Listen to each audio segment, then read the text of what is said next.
Hello everyone, I hope you're doing well today. I'm doing pretty good considering since I'm recording this, I've actually recorded 4 out of 6 video reviews that I'm working on, and this is the last one I'm recording for today, so I'm a little tired, but I really wanted to do this dub talk video for you guys because it seems rather interesting. Bit of a triple whammy for you guys. So I really wanted to do this video and I really wanted to get it to you guys right away. So today we're going to be talking about 3 different series dub-related. 2 are announcements. 1 is a rather interesting thing I saw and I wanted to get some thoughts on it. So yeah, let's get started with those. Also, I apologize if throughout any point in the video you hear really weird noises. My heater in my room has been acting up a lot lately and I don't want to stop and go and re-record everything, but so we're gonna try and get through this as best as possible, so I apologize for that noise.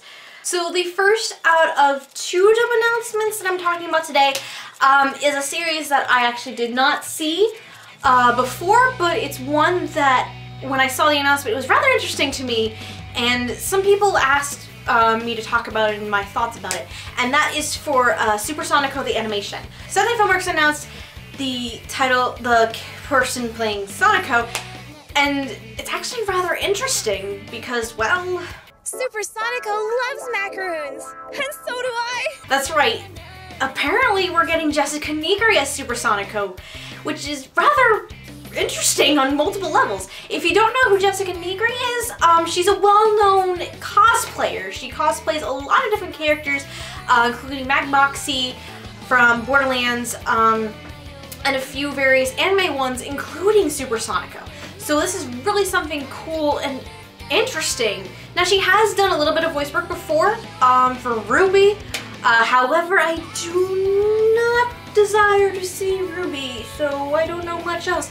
But she's still fairly new to the voice acting world, so it's definitely really interesting to see her come up here. And the reason why I really wanted to talk about this is because, as far as I'm aware of, she's the first really well-known cosplayer to get a voiceover role like this, to really be a part of the anime world. And since she is a very big nerd, it really is awesome to see other nerds take on voice acting roles. I mean, as far as I can tell, another very well-known nerd, at least he proclaims himself to be, would be Josh Graley, and he said this in a panel that I went to last year, Anime Boston. It's very cool to see another fellow nerd go into the voice acting world. Now, I don't know Nigri very well. I don't know how she's gonna do. I know her voice, at least. I watch YouTube videos from Philip Franco as well as SourceFed, and she actually visits the SourceFed office pretty often, and she's done some videos with them. So I have a general idea of her voice, and I don't know much about Sonico, but I feel like she'll have a lot of fun with it. It'll be a nice, fun performance for her. Sonico is set for a release for 2015.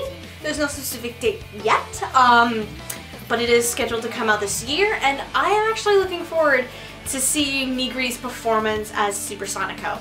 And I might not get me to buy it, but I'm at least going to try and seek it out and watch it. The second dub announcement that I wanted to talk about today also came out around the same time as Super Sonico, and that is for the series D-Frag.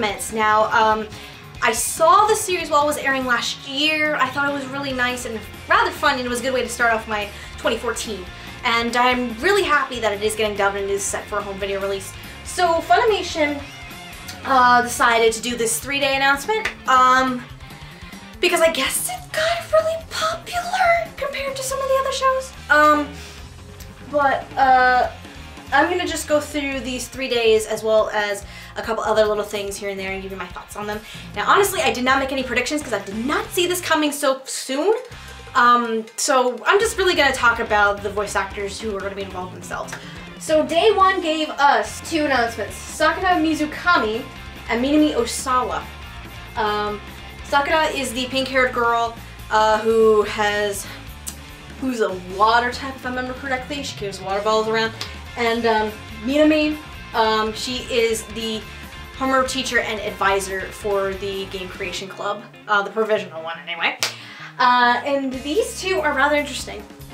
For Sakura Mizukami, we have Megan Shipman, one I have not heard of before, and if Anime News Network wasn't currently down for maintenance at the time of recording this, I could tell you what she's done, but I will probably put the information with her image. Because I've never heard of Megan Shipman before.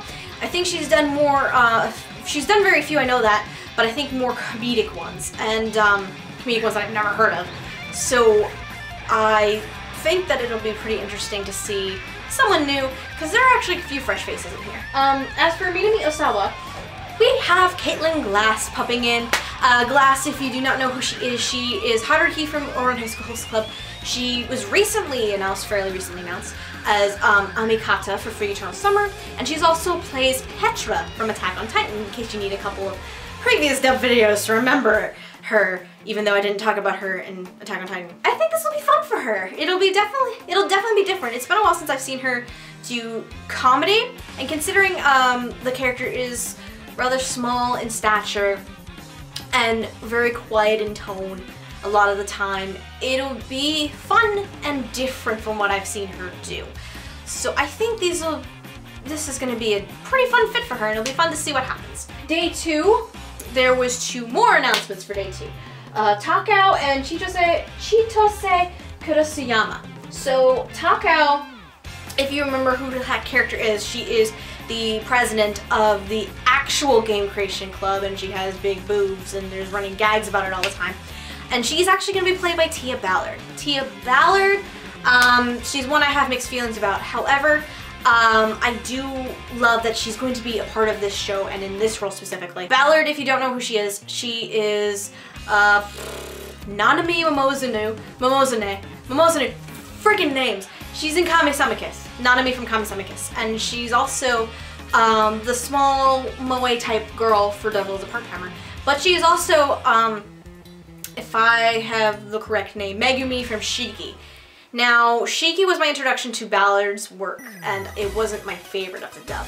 When I saw her as Nanami for Kame-sama Kiss, however, I kind of changed my tone about it, and I believe I mentioned in my review that I feel like Ballard is more suited for comedies. Now, I have not seen Devil as a Part-Timer yet. I've heard good things about it, especially about her and her performance in it.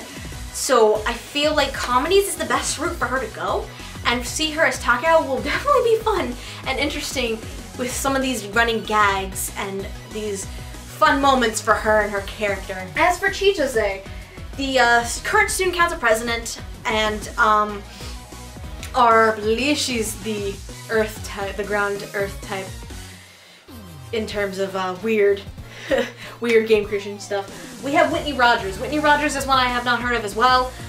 Maybe I might have seen 1 or 2 things from her, but she's also fairly new, doesn't have a lot to her repertoire.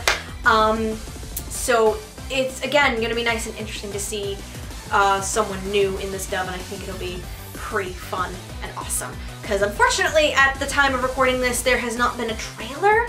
For some reason, there hasn't been a trailer from Funimation about the series, though I expect that we'll get one within the next few weeks before the series is released. Day 3, the final day, gave us our 2 leads, as well as a handful of other announcements as well. We have Roka Shibasaki and Kenji Kazuma, the 2 major ones that are announced for day 3, and then I'll get to the rest in a minute. Roka Shibasaki this is going to be a fun one for me, is going to be voiced by Bryn April. Bryn April, we previously talked about in Attack on Titan, as she plays Krista. She also is in Red Data Girl as Izumiko, which I need to rewatch. I feel like this is going to work. April's voice is really soft-spoken and very cutesy. And with Roka, since Roka is kind of the moe character of the group, and she uses that to her advantage, I think this is going to be a fun fit for April. And I think it's going to be a lot of fun to see going from dramatic roles, as far as I'm aware of, into something more comedic, because I have not seen that side of her work yet. And I feel like it's going to be a wonderful fit. As for Kazuma, Kenji Kazuma, it's Austin Tyndall. I've only had one other experience, as far as I can recall, involving Austin Tyndall. and it was Guilty Crown, and I hated it. I don't know how to feel about this one. Since I don't know much about his work, and I can't really look up right now because ANN is down for maintenance. Since I don't know that much about him, it's hard to say how well this one's going to be to me. I will say it's going to be interesting to see what happens. I don't think it might work because I still have Shu and Guilty Crown in my head right now, but I definitely would have to see some sort of trailer or some sort of promotional video from Funimation to see the direction that they're going with this. And also I would love to see who the director of this is, because unfortunately, as of right now, there's been no announcement as to director and scriptwriter. So that's the scariest part about this, is seeing what direction they're going to go with and who's actually going to push them in that direction. So with Tyndall as Kenji, it's, I don't know how to feel. It's gonna be interesting to see, and I'm willing to give it a chance, that's for sure, but I don't think I will be guaranteed anything really exceptional or outstanding. Now, as for the other announcements that were announced for the day 3, there were 5 or 6, though technically 2 of them were child versions, so I'm gonna cut those out because they're the same ones. But there's 4 additional ones that I feel need to be mentioned. First, there is Ataru Kawahara. He is the student council vice president, as well as a close friend of Kenji's. And I laugh because this is going to be a fun one for J. Michael Tatum, because Tatum is going to be taking on this character, and I think it's going to be absolutely glorious and hilarious. Tatum, you've probably noticed recently, you've probably seen recently, at least in terms of Dev Talk videos, he was announced as Rei for free, as well as he plays Erwin from Attack on Titan, but he's also done other comedic roles. He's Kyoya Otari from Own High School Host Club, even though that character's not as odd as this one. But definitely I think this is going to be a fun one for Tatum to play with and have fun with, because this character can be a little bit of a pervert sometimes, and I think as far as I'm aware, I've yet to see a rather perverted type of role in Tatum's repertoire, unless I've missed something. So it'll be fun. The next 2 I'm going to talk about, they're part of Kazuma's party, or the gang that Kenji is a part of, and they are Nagiyama and Yokoshima. You think I found it hilarious that Tatum was playing another character? This is even more hilarious because it's Ian Sinclair and Josh Greeley. To see these 2 coming in as these 2 characters is gonna be rather interesting to me. Because considering the physicality of both of these characters, and then considering the previous roles I've seen both of them do, I mean, for Sinclair, there's Dandy from Space Dandy, Brooke from One Piece, and a few other roles, and then there's Greeley, who has done Armin from Attack on Titan, and he's announced as Nitori for free. Oh, and Sinclair is announced as Sosuke from free, duh. And Greeley has also done Kuronosuke from Princess Jellyfish and a few other well-known things. So seeing these 2 take on these roles, I'm excited for it, just to see how it goes, because it's a weird fit, and for some reason I look at it and I think that weird fit actually works, and it's gonna be hilarious, and I'm in love with it. So these 2 are definitely gonna have fun with this, that's for sure. The last one from the Funimation announcements was for Tsutsumi Inada. She is a part of the Game Creation Club with TalkApp, so she's with the original Game Creation Club, not the provisional one that our major characters are with. And she is going to be voiced by Morgan Garrett. Morgan Garrett, I don't know much about her, again, for more information for other roles there. And I think she's still fairly new as well. So it'll be nice and interesting to see, for me to hear this voice actress for the first time playing this role, because she also can be slightly perverted and weird. So it'll be fun to see that. Now those are all the announcements from Funimation. But because there was no director or scriptwriter attached to it, I went and looked at Anime News Network to see if they were announced over there.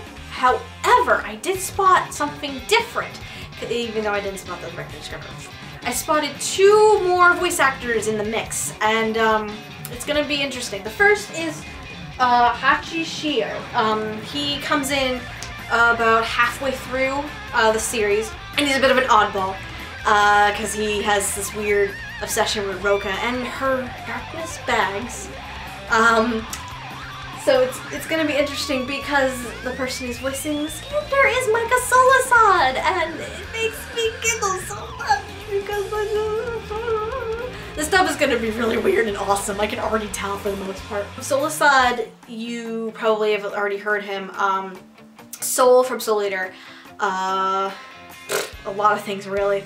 What's something recent? Ogami from Codebreaker, since that review is coming up this week, as well as Mizuki from Kami-sama Kiss. Now, because I loved him in Kami-sama Kiss, I know it's gonna be a lot of fun here to see him too. And considering the character of Hachi and his weird quirks, it's gonna be a lot of fun. A lot of these voice actors I think are really good fits. It's wonderful. Now, there is one other person who was announced to be a part of the cast, and her name is Kristen McGuire. One of which I know very little about, and who also has not done a lot. But there was no name of a character attached, so I don't know if it's going to be a background character or one that has not been announced yet. So it got me thinking as to potential other roles that this person could be doing. And I came up with 4. There's Tama Sakai, who is the former student council president that we see in the last arc of the series. There's also Shinsen, who's also the former student council secretary that comes in the last arc of the series. There is Noe Kazuma, who is Kenji's little sister, and that's a viable option there. And then there's also Funabori, who is a classmate of Kenji and Roka's, as well as very well known for being a housewife, and all the boys love her for that or some weird reason. So those are the 4 that potentially Kristen McGuire could be playing, but we don't know yet. Or she could just be in the background as a student or something. I don't know yet. Those are the announcements for the D-Fragments dub. And as of right now, there's still other roles obviously that need to be announced, as well as director and scriptwriter, as well as I would love to see freaking trailer Funimation. Come on now. But the series is set for a release date of April 28th, and you can pre-order it right now from like Right Stuff or Amazon or even Funimation's if you're interested in taking that on. And I feel like, at least for the most part, from what I can tell for this show, I think it's going to be really solid. I think it's going to be a lot of fun, and especially some of these voice actors who I know and have seen them do comedic roles, but also seeing them announced as characters that I would not picture them playing. I think it's going to be really freaking hilarious and amazing to see. So I am very excited to see this dub happen. So the third thing I wanted to talk about today, it's not a dub announcement, more of a dub prediction. Because last week I woke up one day and I checked my Twitter, and one of the first tweets that I saw was actually from Mike McFarlane, who does a good amount of work with the series One Piece, which you all know I love, near and dear to my heart. And because someone asked them about who in the world is going to be playing Trafalger D Law. Now, I don't really know that much about the character. I don't know much about him. I don't know much about how he fits into the whole story, because I am still way behind. However, we do at least have confirmation from McFarlane himself that the role has been cast and that they are in the process of recording it, which is pretty freaking awesome. I mean, I've tried asking to figure out when we're gonna hear about who it's gonna be, and that didn't happen. So we're kind of just left up in the air with some predictions. I actually have 4 predictions for this, for various reasons. So first, I'm just gonna touch upon this current seiyuu for the role, Hiroshi Kamiya. Hiroshi Kamiya? Yeah, Kamiya. Names, hooray! A lot of people will probably know this voice, this seiyuu specifically. He is Izaya Urihara from Durarara. He's also done art from the Hamatora series. He's also Gareki from Carnival. He is also Yato from Noragami, and he is also, and probably the one that everyone knows the best, Captain Levi from Attack on Titan. So we have a very well-known seiyuu at this point who's done a lot of decent roles in recent years. So now it kind of begs the question as to who's going to play him, and I have 4 predictions as to who that might be, because mostly voices that I kind of would like to see in here, because I did watch a few clips of Trafalger D just so I can have a general sense as to the character, both the serious tone and the comedic side of it. And these predictions are based on those few clips that I've seen, as well as the work of this seiyuu, and you'll see why in a second. So how I see Trafalger D-Law's character, it's can be lower range in vocal tone, but also at points there's a little bit of like seductiveness to it. It's weird, but it's true, which is probably why a lot of people love Captain Levi and his seiyuu so much. The 4 people that I've picked are rather interesting for various reasons.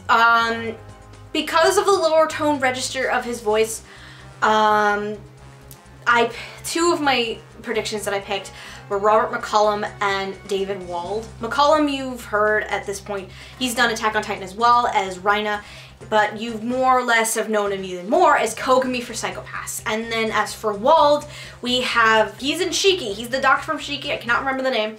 But he's also done Fibrain, and he's also plays Gagio for Fairy Tail.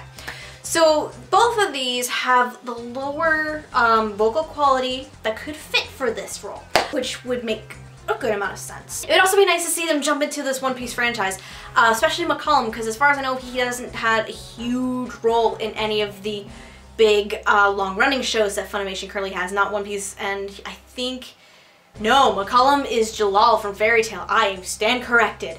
But to see him or Wald jump into One Piece would be pretty cool, in my opinion.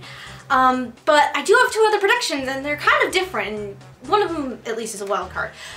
One prediction I have is mostly because of the seiyuu himself, because it's really weird. One of those wild card predictions is actually Matthew Mercer, and the reason I picked Mercer is because of his work of Captain Levi. Because we have seen this happen before, where an English voice actor voices more than one role that his seiyuu has done. I mean, one of the prominent examples of this would be Mamoru Miyano and Vic Mignogna between Oran and Now Free. And so with Mercer, I think it would be a pretty good fit as well. Considering I did love him as Captain Levi, and then there's also Fate Zero is another big one that I love from him, as well as Gargantia. And I recently actually saw a trailer for the new season of Magi that's being dubbed, and he plays Sinbad, I believe, and I still have not seen Magi, but from what I gathered, it seems like a nice role for him and a decent fit, so I need to make sure I watch that. So Mercer would be a different and fun choice to play Law, but there is one more, and I hate names. And you'll know why in a second, because I tried pronouncing this name in my Attack on Titan video, and it was a complete mess. David Matronga. David Matronga would be an interesting pick as well. It would definitely be something completely different compared to Mercer, Wald, or McCollum. Now Matronga, you've seen him as well in Attack on Titan as Bertolt, but he's also done Codebreaker recently, as well as, for an older one, Dayon de Beaumont from Le Chevalier d'Ayon, and that one I still think is one of my favorites from him. To see him take on this role would be rather fun, and it would be so different compared to not only his other work, but compared to the difference between Kamiya's performance of it and then Matronga's performance of it. So, honestly, out of all 4 of these, I would love to see David Matronga take on this role.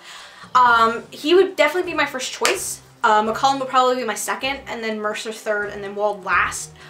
Because Wald, I think, has the lowest vocal tone out of the bunch, and it would be a little too gruff for my liking.